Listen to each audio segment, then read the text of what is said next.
So there's all our pipes. So I'm assuming installing is going to be the easy part. The hardest part that I predict is going to be taking out the O2 sensor without ruining it. One thing at a time though, we got to get this system off. And then we're going to start with the downpipe, the test pipe, and then the catback being the last thing. And I don't know, it might be a big project. I have no idea. The bolts on the car look pretty good.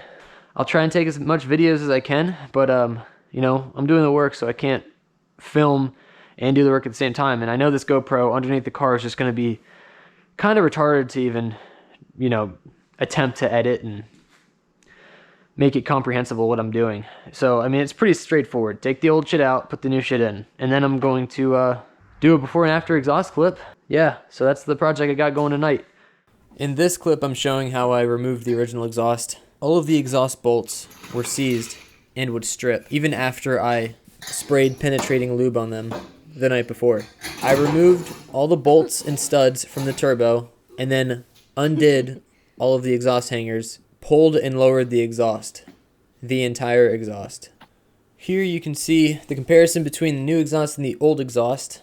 First of all, notice the difference in pipe diameter. After that, you can see that there are no more catalytic converters, resonators. But aside from all of that, look at the restriction in the downpipe coming out of the turbo. A very huge difference in flow. Another thing I wish I would have documented, but it's a little too late now, is the weight difference between the old exhaust and the new exhaust. No heat shields, and half of it being titanium. I predict it weighs less than half what the old one weighed.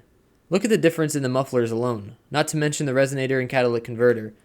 And I noticed that the top section of the downpipe on the original exhaust was actually cast iron. A lot of weight savings in this project. So after a solid 4 hours of work, the job is done, and let's hear how she sounds.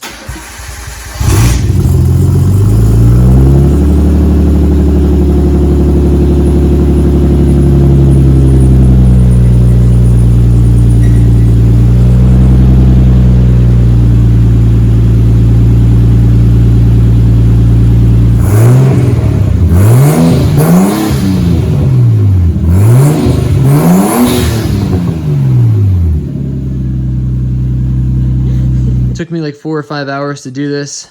A lot of rusted bolts I had to get through, and it just started downpouring outside, so I'm definitely not taking this car out. But man, that looks freaking good. It's so freaking subtle.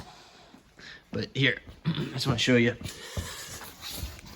There's the Autobahn 88 test pipe into our titanium catback. And there's our ISR downpipe, all 3-inch stainless up until the test pipe, and then it goes to titanium.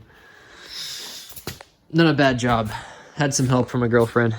But it is 11 p.m. We'll do a ride along in the morning.